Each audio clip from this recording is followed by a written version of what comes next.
Center, shut outer doors, torpedo tube 2. As a submarine, we're a hidden moving missile silo. The first time I saw one, I was awestruck. I mean, they're awesome. I was up there driving a billion-dollar warship. The sun was coming up over the marsh. It was just a great experience.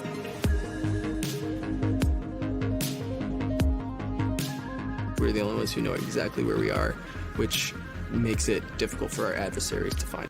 Our mission is to go out and patrol the seas undetected while carrying the weapons that our country needs. This one ship has a lot of firepower. Some might even say this is one of the most powerful weapons in the U.S. arsenal, whether that's in any branch of the service. What are the capabilities of a submarine like this? Well, the submarine is capable of launching the Trident II D5 missile as well as the torpedoes that we showed you early in the torpedo room. Those are our primary weapons that we carry. Okay. So if you never launched one of those missiles, that would be a success. That's a great patrol. There's been thousands of successful patrols already in the United States Navy. Yes, because the whole purpose of a submarine is its mission is to not be found.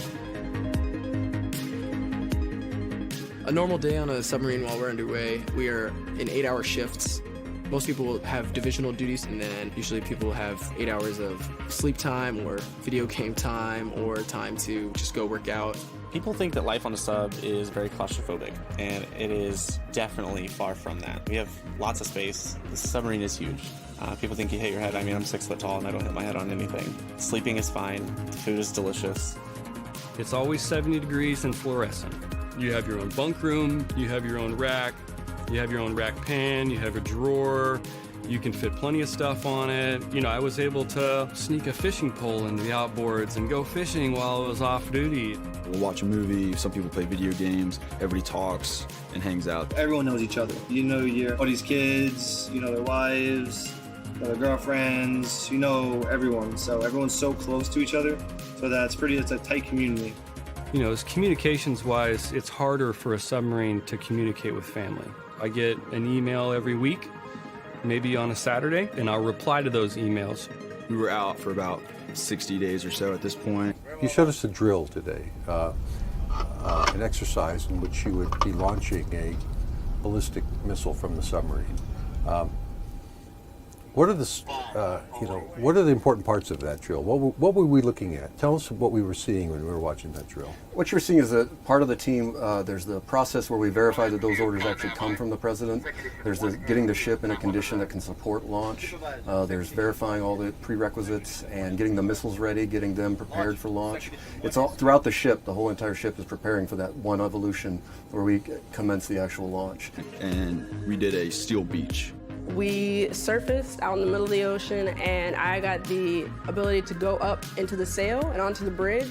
You got to jump off the boat, jump in the water, swim around. After being underway for that amount of time and being able to do that just for a day, it really boosts people's happiness. Everyone is dependent on the next person, so everyone's trained in damage control, life-saving measures, because talking about 150 people, they're all dependent on one another to keep the boat afloat if need be. You get to know everybody, and you get to see all of those different styles of life, opinions, geographic locations. You get truly all of it on board, where you might not get that in another job. To this day, for me, getting my dolphins, that's easily one of the highlights of my career. What would happen if you had to do this one time and it really wasn't a drill? We do think about it.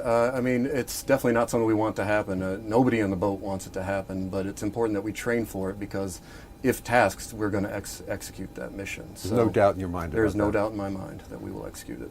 And how would, as a commander, how would you handle the crew on the boat after a launch like that when no one would sort of know what the fate of the world would be hanging in the balance? How do you keep a crew together after that? I'll tell you, that would be difficult. One of the reasons we train so frequently, the evolution you saw, we do that time and time again so that it becomes something that we can execute immediately and quickly.